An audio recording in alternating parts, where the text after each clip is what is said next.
Do you want to know some numerical secrets behind the law of attraction and the Hermetic principles? Keep watching. Yeah. I'm inspired. I'm inspired. Hey there guys, how's it going? My name is Sumedh Chatterjee from the Flow Zone Academy, and I'm a flow state coach, which means that I help you feel better and perform better. In this video today, I want to talk about the Hermetic principles. This is one of my favorite things to talk about, and start to understand that this thing goes way deeper than what you think it does, okay? So first of all, we want to start with the law of mentalism, meaning all is mind.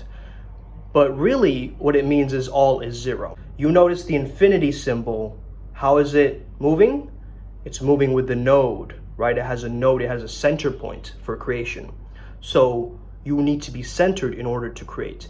All, meaning all is mind. So the mental realm is actually an infinity symbol.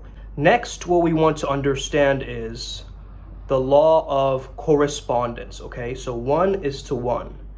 So -1 plus 1 equals -1 plus 1, which is 0 equals 0, okay? So understand that these two poles and an equal sign between them, similar to the infinity symbol. You can think of it like this, okay? One side is relative to the other side, right? It's corresponding to each other. So as you have a world within you, you also have the world outside of you, reflecting back what you're feeling inside. So inside is 0, outside is 0. Does this make sense? I'm gonna go very deep in this video, so follow along. The next thing we have is the law of vibration, okay? So if you look at -1 plus 1, -1 plus 1, what is it doing in a sense? It's frequency, okay? Frequency is cycles per second. You can think about it like a waveform, okay? So -1 is going down, +1 is going up, -1 is going down, +1 is going up. So now we're creating a waveform. So that is vibration. Then we're moving into polarity. Polarity means there must be two opposite poles, a plus and a minus, which is what we're doing. -1 plus 1, -1 plus 1. Okay, so the idea is we have to have two differences, two different poles. Then we move into gender. The idea of gender, what I want you to think of it, is giving and receiving. Okay, so in terms of manifestation, there is a process that is this giving and receiving. Again, the infinity symbol.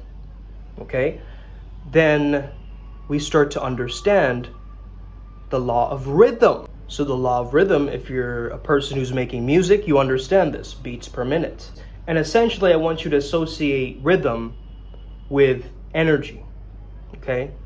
Rhythm is that energy exchange that's taking place, okay? It's rhythmical, okay? There's a musicality towards it. There's a flow state towards it. Finally, we want to look at cause and effect. Cause and effect, meaning you do something and the world responds in a certain way, right? You take action, it causes some form of effect on that action.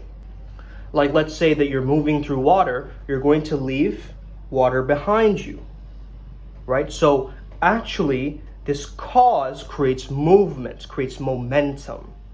Now, if we take all of this together, we look at this infinity symbol, and you're at the center point. You are the one who's controlling the giving and receiving dynamic, and you are moving through both of these poles to generate energy, create a rhythm, and now you're functioning. You know, Kurt Vonnegut has this idea of everything is nothing with a twist. This is what he's referring to, okay? So there's this constant flux happening. There's this infinity symbol. There is this flow state. There is this energy, this momentum that's moving you forward. And this is the secret towards the law of attraction. Because if we +1, we have this white hot burning desire inside of us, right? We have this immovable mind. Since all is mind, we have an immovable mind, and we put our desire out there, then we also have to have a detachment from the outcome, which is the minus. You see what I'm saying? So it's a +1 -1 in the sense of you are having this desire, you're going forward into it. Again, the male and female dynamic, right? +1, and you think of the male energy as giving, like the phallic symbol, right? Which is giving to the vagina that is receiving. So that is the principle, that is the dynamic there, okay? That there is this desire, this push, this giving when you're trying to manifest something, But then there's also a taking away, which is I'm not really too attached to it. You know, connected to everything, attached to nothing. I'm sure you've seen that meme before, right? So it's like, wow, I'm really connected to my desire and connected to my goals, but I'm not so attached to it that I'm coming from a frequency of fear. I'm actually to the point where I have my intention out into the world and I have a willingness to walk away from it. Now that is the secret of manifestation, and that is what I wanted to share with you in this video. If you took notes, if you understand this concept, definitely give me a thumbs up. If you want to know more about this, shoot me a message. Have an incredible day. May the flow be with you and stay legendary. Let's get it today.